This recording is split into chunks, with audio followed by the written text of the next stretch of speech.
স্বৈরাচার লুটেরা এ দেশকে লুটপাট করে শেষ করে দিয়েছে। তারই ধারাবাহিকতায় আজকে আমরা সেই লুটেরাদের অংশ হিসেবে এই দেশের এই ভঙ্গুর অবস্থায় আবার এমন একটা অবস্থায় পতিত হয়েছি যে এই দেশকে খেয়ে তারা শেষ করে দিয়েছে। তারই হিসেবে আমাদের নেতা তারেক রহমান উনি গভীরভাবে শঙ্কিত হয়েছেন।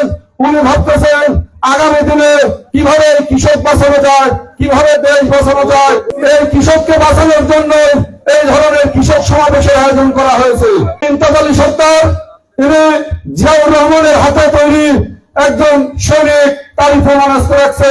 এই কারণে ওনাকে জানাই আমার প্রান্তীয় সংগঠন কৃষক দলের পক্ষ থেকে শুভেচ্ছা এবং অভিনন্দন। আমরা আজকে এখানে বক্তব্য দিতে আসি নাই, আমরা এসেছি কৃষকদের কথা শুনতে। আমাদের নেতা তারেক রহমান উনি কৃষকদের নিয়ে ভাবতেছেন।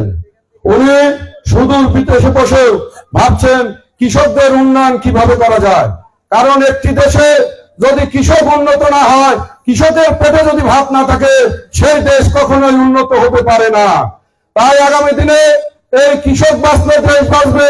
কৃষককে বাঁচানোর জন্য কিভাবে বীজ সাপ্লাই দেওয়া যায় কম খরচে, কিভাবে সুদ মুক্ত ঋণ দেওয়া যায়, কিভাবে সারের মূল্য কমানো যায়, কিভাবে সেচের ব্যবস্থা করা যায়।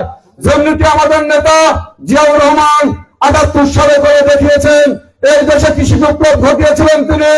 এই দেশে শ্যামলা সবলা ধানে ধান্য ভরা দেশ উনি গঠন করেছিলেন। একটা সময় আপনারা পুরাতন লোক যারা আছেন তারা হয়তো বলতে পারবেন যে মাঠে কয় মণ ধান হতো, কিন্তু উনি বিদেশ থেকে উন্নত জাতের বীজ সংগ্রহ করে এই দেশে খাল খনন করে পানির ব্যবস্থা করেছিলেন, ডিপ কলের ব্যবস্থা করেছিলেন, যার ফলে এই দেশে কৃষি বিপ্লব ঘটেছিল। এই কৃষি বিপ্লবের ফলে এই দেশে ধান চাউলের অভাব হয়নি। এই দেশ থেকে বিদেশে রপ্তানি হতো সেই সময়। কিন্তু তার পরবর্তী সময় আমরা কি দেখেছি, বিভিন্ন স্বৈরাচার লুটেরা এ দেশকে লুটপাট করে শেষ করে দিয়েছে। তারই ধারাবাহিকতায় আজকে আমরা সেই লুটেরাদের অংশ হিসেবে এই দেশের এই ভঙ্গুর অবস্থায় আবার এমন একটা অবস্থায় পতিত হয়েছি যে এই দেশকে খেয়ে তারা শেষ করে দিয়েছে। তারই হিসেবে আমাদের নেতা তারেক রহমান উনি গভীরভাবে শঙ্কিত হয়েছেন। উনি ভাবতেছেন আগামী দিনে কিভাবে কৃষক বাঁচানো যায়, কিভাবে দেশ বাঁচানো যায়। এই কৃষককে বাঁচানোর জন্য এই ধরনের কৃষক সমাবেশের আয়োজন করা হয়েছে। কৃষক ভাইরা আপনাদেরকে সুযোগ দেওয়া হবে, আপনাদের কাছে মাউথপিস দেওয়া হবে, আপনারা প্রশ্ন করবেন, আপনারা একে একে প্রশ্ন করবেন।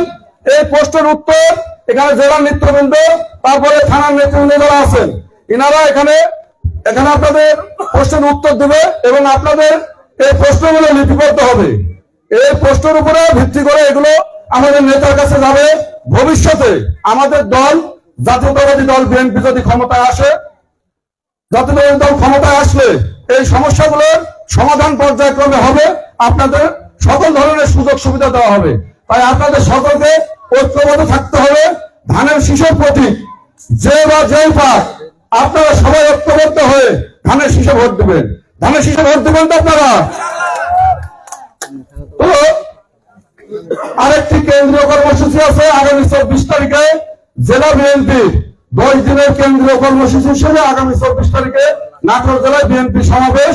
আপনারা দলে দলে অংশগ্রহণ করে সেই সমাবেশকে সাফল্যমণ্ডিত করবেন, এই আশাবাদ ব্যক্ত করে আমি আমার বক্তব্য শেষ করছি।